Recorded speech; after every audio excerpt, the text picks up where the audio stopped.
Good afternoon. Don Briggs, your mayor. Thank you for joining us today. And I'd like to welcome Jennifer Joy, who is a passionate volunteer in our community. She is the chairperson of the Community Heritage Day, which will be this Saturday, and been doing that for 10 to 11 years. And we're very thankful that she's taken on that charge. And I'm going to give a couple of remarks, Jen, and then we'll come right back to you. And if you feel more comfortable, you can take your mask. Okay, all right. We're still working under Governor Hogan's Maryland Strong Roadmap Recovery. We're somewhere between a 2 and a 3.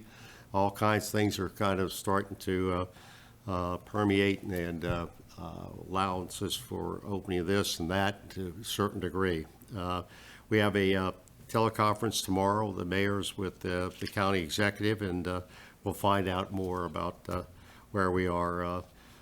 Confirmed cases in the state, 65,337 cases, 2,978 deaths. That's up about 15 for the 24-hour period. Frederick County, 2,425 cases, 109 deaths. That's 7 probable deaths. In our zip code, 21727, 24 confirmed cases, up 1 from last week. Again, the Frederick County Health Department will not release any further information about the condition of those that have contracted or been exposed to COVID-19. Just found out this morning from Sister Martha that starting next Tuesday, June 30th, and every Tuesday thereafter, from 12 to 2 p.m., there will be no charge, no appointments needed, free COVID-19 testing at the Seton Center. Again, that's next Tuesday, the 30th, 12 to 2 p.m., and every Tuesday thereafter until some point in time where they'll let us know when they will not any longer do it. But no appointments, no charge. Please call them at 301-447-6102. It's another wonderful service from the Seton Center that they very engaging group that's always working for us. Thank you for the support of our local restaurants and repair shops and our hair salons, barbers. Everybody's doing very well as they can. It's very stressful for these restaurants to operate at 50% indoor seating, but they're accommodating. They're working with whatever they've got. They're playing the line like in golf. Just go ahead and play through it. The pool opens next Friday, the 3rd. That's a week from now at noon. Capacity is set at 111 people in the pool area. There's special health department conditions. Bear with us. We've got a lot of things we have to attend to, and we need your cooperation. And masks are not required, but encouraged. Miss Joy, thank you for joining us today. And you and Patrick moved here 17 or 18 years ago and raised your family, and now they're off, and one's married, and one's in law school, and one's down in the D.C. metro area. And you have a passion to serve the community. It starts with singing, and you love music and the church, the Lions Club, Community Day. And just please tell me about all these things that you've involved in. I know you mentioned youth choirs and everything. Yeah, when we came here back in 2003, we went into one of the new developments at the time, which was Pembroke Woods, and have loved it there the whole time. I just love that community. And we raised our 2 girls in the community. One of the first things we came to was shortly after moving in that following summer, was Heritage Day, or Community Day as it was known then. And the kids, I have pictures of the kids catching the greased pig and jumping, the jump bag and all that kind of stuff. And it was so homey and so welcoming a community that it was something that took us just right away. We were like, this is community. This is what This is what we've been looking for. And our kids grew up really well here. And so over the years, we always attended all the things, but we also were great believers that if you live in a community, you need to help your community, because connecting with your neighbors is probably the most important thing you can do for the safety of your children, as well as for your own safety, is connecting with people. So we always involved ourselves with the things we were good at. And I was particularly good at singing and that kind of thing. So my passion, of course, was my children. So I started a children's choir, and I ran that for 11 years.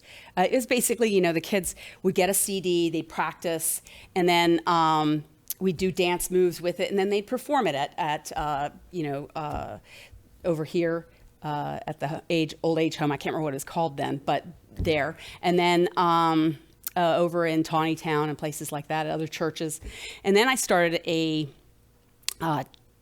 teen praise band, and we did rock music, and we did that out of the Lutheran church for another 11 years as well. And it was a really awesome time. My kids got to be part of that, as well as other things that we did in the community, like softball and things like that. So that's where our volunteerism comes from. It's sort of an obligation, as well as it's something that enriches our own family and enriches the community. So when Cliff Sweeney, who was at the time president, he still is president of the Lions Club, came to me because there weren't many people doing Heritage Day anymore, doing Community Day. He came to me and said, "Can you help me try and get this together?" Because he knows I was pretty good at organizing things. So I started doing that. And then a couple years after that, we wanted to get grants for creating a Heritage Day. It was Community Day, then it became Heritage Day. The Lions Club had done Community Day since 1982. So this was just continuing on tradition, but trying to add some richer component to it. So we worked hard for a good 4 years trying to get, and we got grants, we got them. But it was very hard to get it to take. And although we had all these organizations involved, that was one good thing that came out of doing the grants and everything, is we got it not just being Lions, though the Lions still hold the insurance and they still are the impetus behind it. We got the American Legion involved, the Sons of the American Legion, Tyrion Lodge, the fire company, the ambulance company. All those people got involved with this event, which made it more community. And then, of course, we also have our sponsors, which are extremely generous, and they are to this year as well. They're generous. So we have to raise a certain amount of money every year, approximately $21,000. 10,000 of that is just for the fireworks. But it's easily done because of the generosity of our business owners in Emmitsburg. It's done really, it's phenomenal. Their generosity is phenomenal because they know that this is something that is important to Emmitsburg. I think, I don't know, it's our hometown spirit. It's just celebrated on this day. So when COVID came up, we had all these things planned for this event. And the committee we decided as a whole to hold off until we knew exactly, because a lot of things were starting to cancel really early in January. Mm-hmm. And I wasn't willing to make that call. I don't think anybody in the committee was willing to make that call because we were very hopeful that things would start to improve. Luckily, we are sort of right. So we didn't make that decision to backtrack, to take back some things like the parade and other things like that until a couple weeks ago. And mainly that's because different organizations made that decision. The organizations that belong to the committee made that decision, not because we as a committee made that decision. So what is under our purview is the music bandstand and the fireworks. So we chose to continue with those. And luckily, to continue. And if they could have canceled us at any time, and we would have dealt with that issue, but we decided to stay with it. And luckily, we were able to have it this year. So we're having an abbreviated event, but it will be a really fun one, I think, because the band we have, Stick Time, is fantastic. And then there's the fireworks, which we always have the best fireworks. And you're going to have some food trucks. There are food trucks. We have Uncle Mo's Soul Food is coming to be there. They're out of Gettysburg. And then we have Keystone Restaurant out of Waynesboro who's coming. And we have Antietam Dairy, which will have ice cream, and then Kona Ice, which, of course, everybody knows Kona Ice. And then the Lions will be selling, drinks like water and soda, that kind of thing, for a minimal fee for people that are there. So people should bring their blankets, shade, whatever they need to be comfortable. Though I'll tell you that area around the bandstand now shades around 6 o'clock, 6:30. It gets a huge shade from the trees, I guess, because where the sun is setting. But they still, if they want to bring whatever, there's plenty of space for everybody to maintain that 6-foot distance between groups. It's not each person, but between groups, they should still try and maintain that 6-foot difference. Mask or encouragement? Well, if they want to wear, if they makes them feel safer, definitely wear a mask. If you are an at-risk person, definitely. But you shouldn't be too, it's, with the UV out there and the wind blowing and all that stuff, I don't anticipate there being too much trouble with that. Vigilant Host is going to have turkey. They are. During the day, they're going to be selling chicken dinners. Okay. I think it's chicken and roast beef or something like that. I'm not clear on that because that's that they've been advertising. But they are going to do that till 3 o'clock, I think it is. Starts about noon. It's noon to 3, I think is what they said. Just roll through the fire. You just drive through the fire department and West drive Main. out onto West Main, West Lincoln, and you pick up your order there. That's how they're going to do it. That's what I've heard. Okay. So, even though we can't have the Lions chicken dinner, though they will have something, Lions Club will have something in the future. They just want to get past this danger period because most of them are, older. So, Well, it's good. It's and good. at risk. Some of them are at risk. So I understand we may be the only community that'll have fireworks. I know a lot of them canceled them really early. Yeah. I think Gettysburg is having theirs. Okay. But other than that, I have not heard of any other community having fireworks. Is Frederick? There's still maybe. I don't know. I don't think so. Okay. Okay. It's an outdoor thing. So for us, we were considering, the whole, how risky would it be for us to be outside on 20 acres having fireworks? Not too much risk. As long as people are smart about it, responsible. And our community is definitely responsible. They're really good about that. So, Well, we always get hammered about where we are on the income, the bell-shaped curve, but they found out that we're pretty healthy. yeah, I mean, considering even so. You're right. with the COVID Yeah. cases, and One thing I do want to mention is we decided normally Heritage Day is a charity event. It really is a charity event. It's a free event that we put on every year. We invite charities as well as other participants to bring their tent to do stuff and tell people about their organizations and things like that. That's how it really started because we wanted to make sure that the community came together. They saw what we had to offer. We have so much to offer here. So though we don't have that what we call a vendor show this year, we decided as a committee that we would concentrate on getting goods for our pregnancy center and for the food bank. So we will have 2 tents there for gathering up people who want to give food and baby goods. They do need condiments and what do they call non-perishable items for the food bank, like dried goods. And they also need for the pregnancy center, they're looking for formula, diapers, and I can't remember what the other thing was, but it's on the Facebook page. Emmitsburg Community Heritage Day. It has it on the Facebook page. Exactly the neat things they need. Bottles, I think, stuff like that. So our goal is again to support our charities here in Emmitsburg and make sure that they, well, you're done get what they need. You're doing a wonderful job, and we really appreciate that. Oh, that's the most I can do for this. I'd love to do anything I can for this community. Well, good. It's done a lot for us. Yeah. See that. I'm going to go over a few more things. I'll Okay. be right back to you. All right.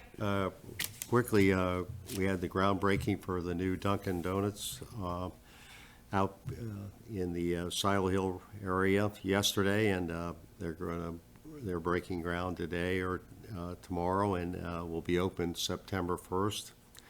The amount has announced that they have over 600 deposits in for new freshmen next year, so I think probably I'll find out tomorrow after a meeting with Dr. Franklin about what will happen here in the community and what we can expect and how we can work together. Farmers Market opens this Friday, 3 to 6:30 p.m. on the lot right beside the community center. I think we have 6. Wait a minute, we got 8. Great. We have eight. Please support them. These are local people, and they're nothing like fresh vegetables in the summer. It's wonderful. We're so blessed up here. Community Heritage Day again is on the 27th. No daytime events. 6 to 9 music, food, bandstand. Fireworks. It's going to be a wonderful. Again, we're going to be one of the only communities that has fireworks, and it's wonderful. And then you can get your chicken and roast beef dinners up at the firehouse. Just drive right through. It's a drive-in situation up there. Yard waste with 4th of July celebration. That knocks out the first Saturday, so it's going to be the 11th and the 18th, the 2 Saturdays, a collection at the site on Creamery Road, the east side of Creamery Road by Emmitsburg Glass at our wastewater treatment plant. Let's see, town grants are available. We're expanding it to include more, if you have employ more employees, and also we want to open up to to home businesses. Town office opening. We were trying to see if we could open the town office. We're still scheduling for the 9th of Monday, the 9th of July, but it all depends on whether the county will open its community building. So they're still going back and forth. I tried to check with them this morning, and they don't have anything to bring us up to date on that. If you're going around town, we have 4 new wayside exhibits, one at Vigilant Hose, one at the Square for the great fire, for Emmitsburg fire in 1863, the Chronicle Press, and the Carriage House. Census, we are at 67.3% compared to 50% 2010, so we're doing much better than that. But remember, it's $18,000 per person that's spread out over 10 years, but all this means a lot. The federal government gives out $675 billion annually, and it's based on this census. So if we want to do what we can to enhance our services to the community, and also it probably has an effect on our taxes we pay. We want to keep them low. So please respond to the census. We have one more month, August 1st. I think it's over. Food bank, we talked about. I couldn't get a hold of Phyllis Kelly today. Left her a message. I think that's pretty much gets everything I have. But I just want to get back to you. Please tell us anything else you'd like to say about the community or anything. Well, I'll say something about the census. I mean, we filled ours out a long time ago. One other thing that people don't ever bring up about the census being important, I recently got into my ancestry and all that kind of stuff. And if it wasn't for the census, I wouldn't even know a lot about my relatives that had come over, from other countries. So, I mean, it's a record of who you are and where you are and what your family composition is. It's something you can leave also for the future. So that's what I find important about it. But other than the tax breaks we get from counting ourselves, As for Heritage Day, it's from 6:30. I just want to make that clear. sorry. 6:30. It's okay because the band will be doing a sound check at 6. So I don't want people, think that they're going to be hearing music at 6. 6:30 to 9:30 because fireworks don't start till it actually starts to get dark. Okay. So that's usually about 9:45. Okay. Because we're switching over to summer, so it's the hours get longer. Anyway. The other thing I would say is that next year we still plan to do all the things we normally do. Our event has a website. It's emmitsburgevents.com. And all the stuff that's ever updated, who our sponsors are, what we're about, what we're trying to do, what things, how to register for the parade, all that stuff is on that website. We're not having a parade this year, but next year we anticipate that we will. And then we always have the pool is free for that day. We will have the games that the Lions do, which is, catching the grease pig, throwing the eggs, all that stuff, the watermelon eating contest, all that stuff. And then food and craft show and fireworks and, all that stuff will be next year. So I hope people will look for that. And I hope people will volunteer because it doesn't require a whole lot of time to support your community. Volunteer. 1 hour a year even is a good volunteer basis. So if you can offer any little assistance, check in on your neighbors, know who they are. I think that's really important because if you know your neighbors, they'll look out for you and you look out for them.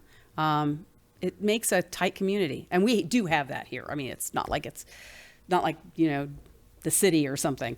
So I hope that Heritage Day continues even after I step down. But I'm willing to train anybody to take over some of the functions of this. Well, we're going to miss you when you do downsize. At least we have your volunteerism here for at least another year. Yes, you do. So we really appreciate it.